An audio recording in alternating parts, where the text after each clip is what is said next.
Hi, folks. You're with Tacitus today. Tacitus today, your pushback channel. And thank you for joining this audio live stream.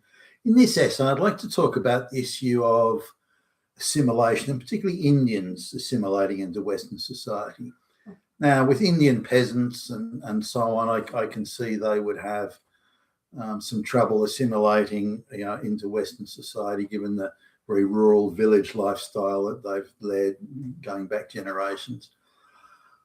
And with particularly the well-off Brahmins, the upper caste in India, and there's sort of an elite within the Brahmin caste that are super wealthy. And I can understand they would be thinking, why should they assimilate?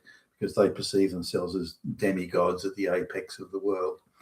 But the people in between, the lower end of the Brahmin thing and the upper end of, the merchant class, that sort of thing, you'd think they'd have every incentive to assimilate because they gag to get to the West.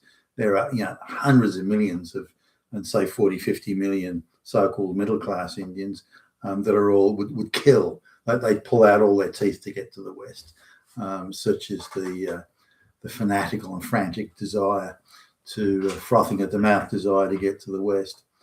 Now, why don't Indians assimilate? I've done many videos on this, and in my view, Indians are some of the worst assimilators out of all the peoples around the world. I mean, third world people tend to be slow to assimilate anyway, but I view Indians that many of them speak English, or at least have some understanding of it, and have at least a basic idea of how Western societies are structured. None of them, very few of them, assimilate. They frequently see other races of people as being culturally and spiritually inferior, which is one of the reasons why they don't attempt to assimilate. But even after 150, 160 years in another country, they still don't assimilate. They still send back to the village of their ancestors for husbands and brides. Even after 160 years, integration is around 1.5%. That's like intermarriage, that sort of stuff, is 1.5%, even after 160 years. So this would suggest that the integration rate is so small and so low as to be non-existent. But even where people are given, huge privileges they couldn't have dreamed of back in India, they still don't assimilate. Now, there's a lady an Indian lady who I think's done some quite good work actually, and certainly makes a lot of sense in some of the interviews that I've seen her in, interviewed by Tucker Carlson, that sort of thing. And so I was a little surprised because she's still got a slight clip of an Indian accent there, and I thought she must have come as a 10-year-old or something like that to America maybe. So I did a bit of digging. She actually came to the West as a 2-year-old with her family. Her parents were professional people. As in India, they came from the professional class. So they were in they were already somewhat worldly, you would think. They weren't village peasants, is what I'm getting at there. So they come to the West. Anyway, she's like in her mid-50s or something now, and I think she's been married 3 times and had a longer-term relationship with a man. But she's a Sikh from Punjab, and all the men that she's married and dated, to the best that I can discover at least, have been Punjabi Sikhs from the area that she came from. So, I mean, she's hardly a village peasant, nor her parents, but yet she's behaving like one in that sense. Why would you only associate with people that come from, not only the Punjab, but that part of the Punjab that your family came from? You don't know what that, you didn't live in the Punjab. You were 2 years old when you left there. Now, I don't know how often the family went back. Maybe they went back every year for a couple of months and they're very much into this, the Indians, to keep the culture and everything nice and fresh and alive. I don't know if any of these Punjabi men she married, were specifically brought out as husbands for her, or whether they were already in America. I don't know. But none of these if the divorce rate is any indicator, none of these relationships worked out, whether it be dating or. Now, why didn't this lady who's been in America since a 2-year-old, or been in the West since a 2-year-old, why wouldn't she be more open to, dating and marrying local white guys or something. Why that just seems odd that she's not doing that. Now, on top of that, she goes around in Indian national dress, or that district of India, the national dress for that part of India, speaks the language, even sings folk songs in the language. So her integration is quite low. I mean, if you look at assimilation integration type thing, you'd say, well, she's not really assimilating at all, or a very low level. Now she speaks good English, and she's been to college in the US. She got a law degree, which is quite popular with a lot of Indians, and I'll come back to that in a minute. So she's only done enough not to assimilate, as in socially assimilate, culturally assimilate, all that stuff. She's only done enough, and this is what the Indians do, done enough to economically take advantage of a better economy with more job opportunities. She's only gone that far, no further, just that. And so now that may change, but for a woman in her 50s, she hasn't got a whole lot of time to change her behaviour there. But no, I've got nothing against her. I think she does some good work, but she's been given very privileged positions, and she's been given nice juicy gigs in law firms and things like that. She's very actively used by certain groups, even though her success rate in court is pretty low. So she's been gifted many benefits that her family couldn't have dreamed of if they'd stayed in India, but yet somehow she only hangs out with guys who are from her district in India, from part of, excuse me. Now, maybe she takes her Sikh religion very seriously, and that's fine too. You're welcome to, freedom of worship, I think, is very important. But then why did you come to another country where that religion isn't practiced? Well, why would you go to a Christian country? Why not stay, in a country where, why not stay where your religion, if religion is that important to you, why did you move to another country that doesn't practice that religion? I don't get that. Now, if you're only coming for the economic opportunities in the West, but have no intention of assimilating, then you're not a good migrant. You're not the sort of migrant that any country or the West would want, regardless of whatever good work you do or have done. So now, looking at a number of Indians coming to, is another one. They're all over social media and running social media sites and this sort of thing, and in trust and safety departments, and they're very quick to take offence and get out there and say, all these white people are Nazis and they're oppressing me, fascist, Hitler, swastika.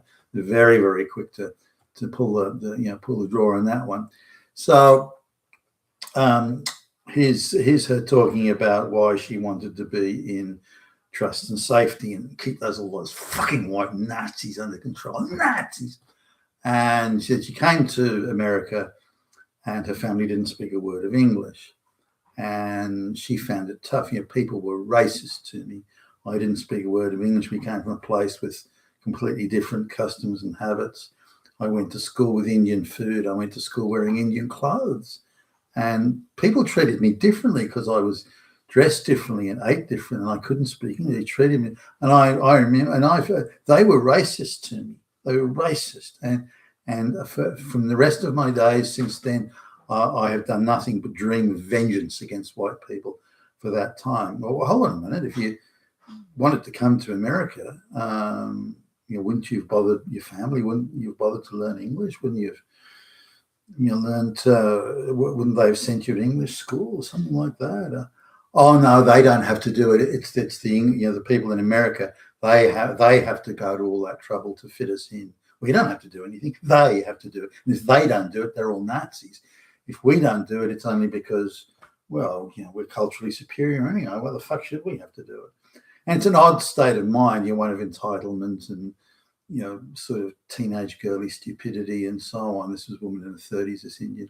So she then went on to study law, and she got an affirmative action, pass out into the law. She said, want to study law. Why did you want to study law? To get back at all those white people.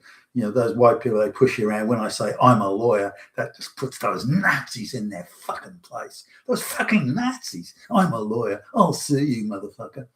And so she's doing law just to get back at the white people who, when she was 5 years old, because she couldn't speak English, and she was dressing strangely. Yeah, if we went to another country, I mean, say I had younger children going to another country, I would prepare intensively to learn the language, well, how do they live there? What do they do? And to make every effort to, when in Rome, do as the Romans do, and to make sure that sending the children to school. What do the kids wear? Okay, what do those kids eat? All right, let's do that. I would turn myself inside out to make sure that they weren't standing out as different and odd or strange, because that was obviously attract attention. Some of it would be negative.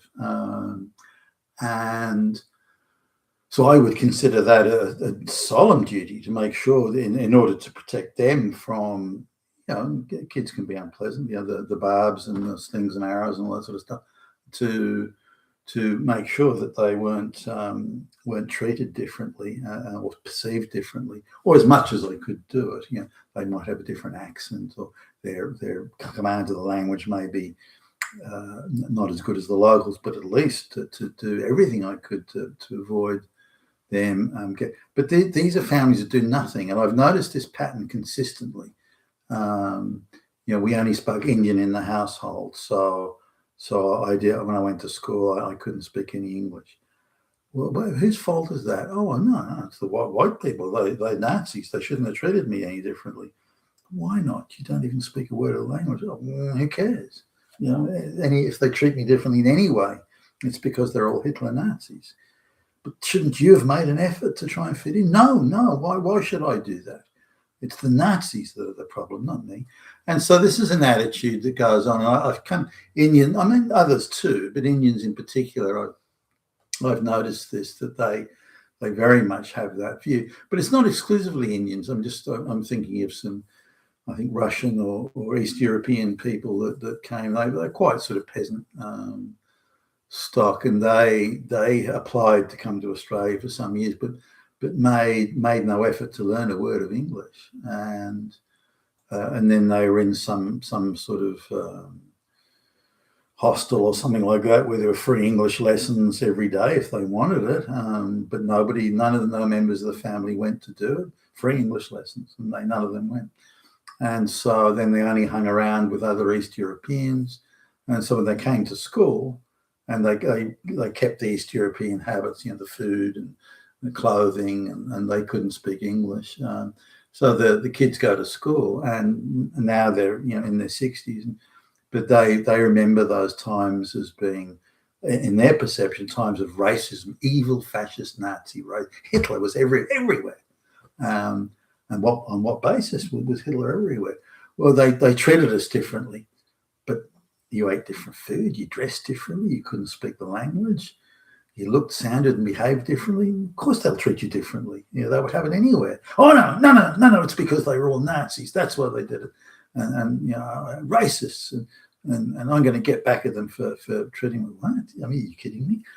So the idea that if you behave, look, sound, talk, and act differently, of course people are going to treat you differently. Of course they will. If you're a visitor only there for a few days, well, that doesn't matter. But if you've decided to live there, to start a new life there, wouldn't you want to do everything you could to fit in? No, it's the Nazis. They're the fault. And this attitude prevails. And I find it odd. And the reality is that if you're going to have migrants, whether it be mass migrants, skilled migrants, or whatever, one of the key questions is, if they don't come from a very similar environment anyway, one of the key questions is, if you're not coming here to start a new life here in this country and give up all the old ways, if you're not prepared to do that, then you're not a good migrant for us. Stay where you are. If your ways of existing are so important to you, culturally, spiritually, religiously, all that language, everything, so important, you can stay where you are. Why go to another country? And that's the view that I would take. You've been with Tacitus today, your Pushback channel. Thank you for listening.